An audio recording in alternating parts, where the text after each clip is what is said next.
You were born Nigel Paul Farage in 1964 in Kent. At the age of 10, you went to Dulwich College, a prestigious public school in South London. You ran a profitable business at school. Do you remember the business? Silver was quite a big thing. We did buy and sell some physical silver when I was You were a silver dealer at school? Well, yeah, it was the time of the Nelson Bunker Hunt boom, so we did rather well out of that. So you were trading silver. I was talking about a shoe shine business. Oh, no, we didn't even know you were trading silver.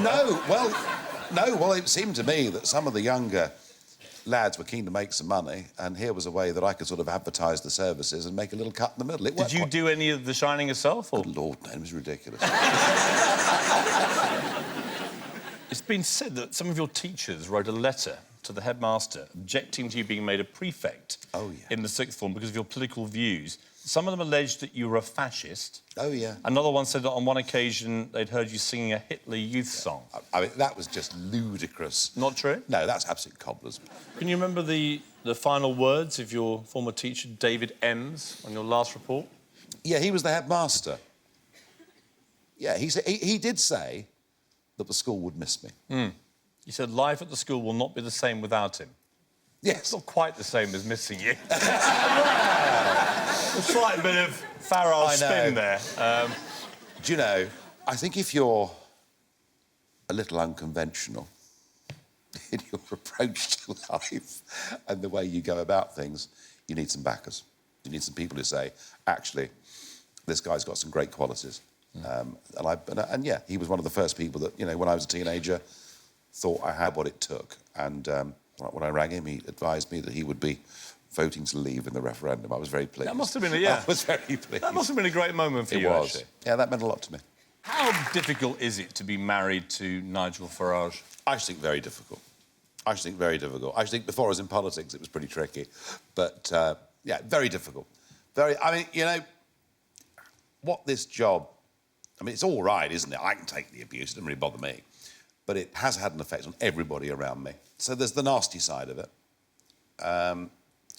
But I suppose, if I'm honest about it, my complete fanaticism for the UKIP thing, the cause, and I guess I did put that above everything else. There's no question about it. That was your priority? It's probably a rotten thing to say, but yes. I suppose being in politics, it wasn't a job. It was almost like a calling. It was almost like, you know... It was a life. It dominated my life. So I do think that probably a lot of people around me have paid quite a big price for that. How did you meet Kirsten? Business trip. Where? Trip. In Frankfurt. I was always out on the road, always punting, always looking for new clients, always looking for new business. And looking for a new wife. And as it happened, yeah, that's How did you actually meet?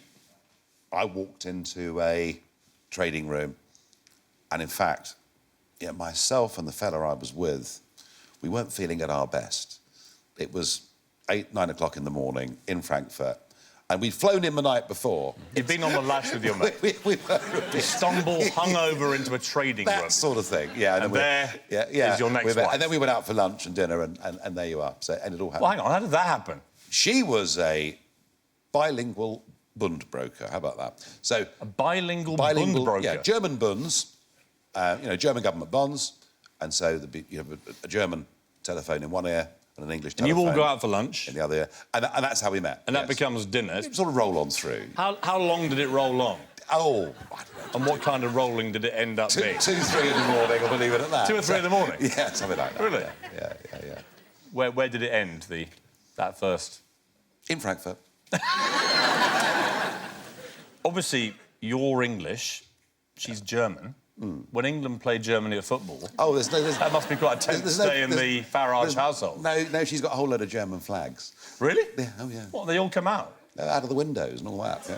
I mean, it's just so ironic, isn't it? That there's you, the great UKIP trailblazer, taking on the European establishment, and there's your wife with her German flags. But I've got an English one too. The rival flags? Yeah, it's quite competitive. She says that you retaliate to the flags by chanting a certain chant. Oh, Oh, I don't know about that. Anything you'd like to... I think you know what I'm talking about, Nigel. Yeah. Do you want to give us a little rendition? Would that be the two World Wars and World Cup one? Yeah. You actually chant that at your German wife? Well, it has happened. I mean, it's all right. This whole image of the flags in the Farage house, you chanting about warfare. Yeah, well, I get a bit of stick back too. But no, it's quite funny, really, isn't it?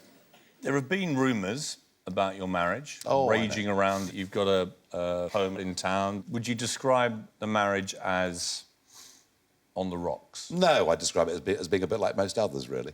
It is? Well, they all have ups. I mean, all marriages, all relationships have huge ups and downs. You know, it must have been an incredible strain. I mean, for your wife, you know, she's obviously a private person. She wouldn't take part in this programme, didn't want to be on screen, didn't want to be that person. Yeah. All these rumours flying. You've already said you haven't been there for 95% of the time and so on. This is not a conventional scenario for a relationship. No, of course it isn't. And I'm not judging you at all. No, of course it isn't. I just think, I mean, would you think that the marriage could survive what you've been through? Well, if it still exists now, it could possibly survive anything, couldn't it? Does it properly I'm exist? hoping. One of my hopes is that life will start to get a little bit more normal going on from here. I hope. It can't be as mad as it's being, can it?